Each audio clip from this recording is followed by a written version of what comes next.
মই মানস চলিহাক মই প্ৰথম অৱস্থাত খেৰে চিনি নাপাওঁ, কিন্তু মানস চলিহা বুলি এজন ব্যক্তিৰ যে অসমত বিভিন্ন প্ৰান্তত বিভিন্ন ধৰণে জালিয়াতিৰে ধন সংগ্ৰহ কৰি আছিলে, সেই তথ্যটো কিন্তু আজিৰ পৰা মই 8 মাহ আগতেই পাইছিলোঁ। আৰু সেই যেতিয়া 8 মাহ আগত সেই তথ্যখিনি পাইছিলোঁ, গুৱাহাটীৰ পৰা মোক এজন বিশেষ ব্যক্তিয়ে তেওঁ যি যে বিভিন্ন ব্যক্তিৰ পৰা কেনেদৰে পইচা খাইছিলে সেই তথ্যটোখিনি কিন্তু মোক তেওঁ জনাইছিলে। আৰু সেই জনোৱাৰ লগে লগে কিন্তু মই গোলাঘাটৰ পুলিচ প্ৰশাসনক মই কথাটো অৱগত কৰিছিলোঁ।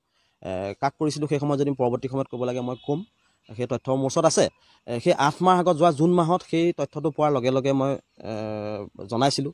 তাৰপিছত যেতিয়া তথ্যখিনি আহিছিলে তাত মই চাইছিলোঁ মানস চলিহাই অসমৰ বিভিন্ন ব্যক্তিৰ পৰা কেনেধৰণৰ আছিলে মানে কুকুটিবিলাক যদি তাকে ক'ব বিচাৰিছোঁ মই, বিভিন্ন ধৰণে আপোনাৰ তেওঁ কিবা কোম্পানীৰ কিবা অৰ্গেনিক মাজুলী বুলি কিবা এটা অনুষ্ঠান খুলি পেলাই তাৰ যোগেদি তেওঁ খেতি কৰিব, কিবা কৰিব, বা আলু বেপাৰ কৰিব, পিঁয়াজৰ বেপাৰ কৰিব, বহিৰাজ্যৰ পৰা আলু পিঁয়াজৰ ৰপ্তানি কৰিব, তেনেকুৱা ধৰণৰ এটা ব্যৱস্থা কৰি পেলাই তেওঁ প্ৰায় লাখে লাখে টকা, মানে 1 লাখৰ পৰা 5 লাখৰ পৰা আপোনাৰ 35-40 লাখলৈকে টকা মানুহৰ পৰা সংগ্ৰহ কৰিছিলে।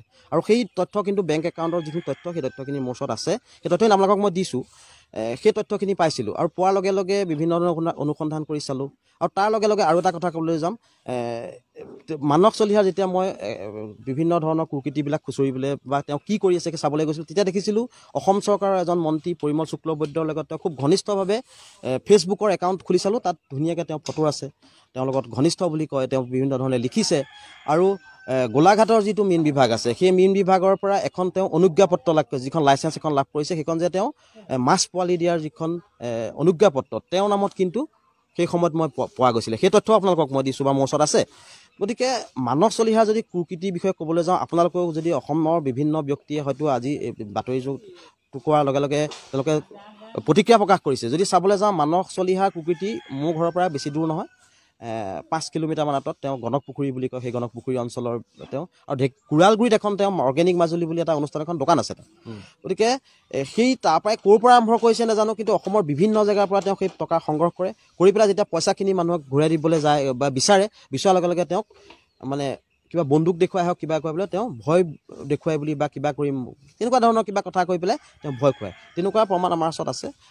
হয়তো আজিৰ তাৰিখত ক'বলৈ কিবা কাৰণত তেওঁ নক'ব পাৰে, কিন্তু বহুতৰ তেনেকুৱা এতিয়া বৰ্তমান সেই চক্ৰান্ত তেওঁ ভুগি আছে। মই মানস চলিহাক মই প্ৰথম অৱস্থাত খেৰে চিনি নাপাওঁ, কিন্তু মানস চলিহা বুলি এজন ব্যক্তিৰ যে অসমত বিভিন্ন প্ৰান্তত বিভিন্ন ধৰণে জালিয়াতিৰে ধন সংগ্ৰহ কৰি আছিলে, সেই তথ্যটো কিন্তু আজিৰ পৰা মই 8 মাহ আগতেই পাইছিলোঁ। আৰু সেই যেতিয়া 8 মাহ আগত সেই তথ্যখিনি পাইছিলোঁ, গুৱাহাটীৰ পৰা মোক এজন বিশেষ ব্যক্তিয়ে তেওঁ যি যে বিভিন্ন ব্যক্তিৰ পৰা কেনেদৰে পইচা খাইছিলে সেই তথ্যটোখিনি কিন্তু মোক তেওঁ জনাইছিলে। আৰু সেই জনোৱাৰ লগে লগে কিন্তু মই গোলাঘাটৰ পুলিচ প্ৰশাসনক মই কথাটো অৱগত কৰিছিলোঁ। কাক কৰিছিলোঁ সেই সময়ত যদি পৰৱৰ্তী সময়ত ক'ব লাগে মই ক'ম, সেই তথ্য মোৰ ওচৰত আছে। সেই 8 মাহ আগত যোৱা জুন মাহত সেই তথ্যটো পোৱাৰ লগে লগে মই জনাইছিলোঁ।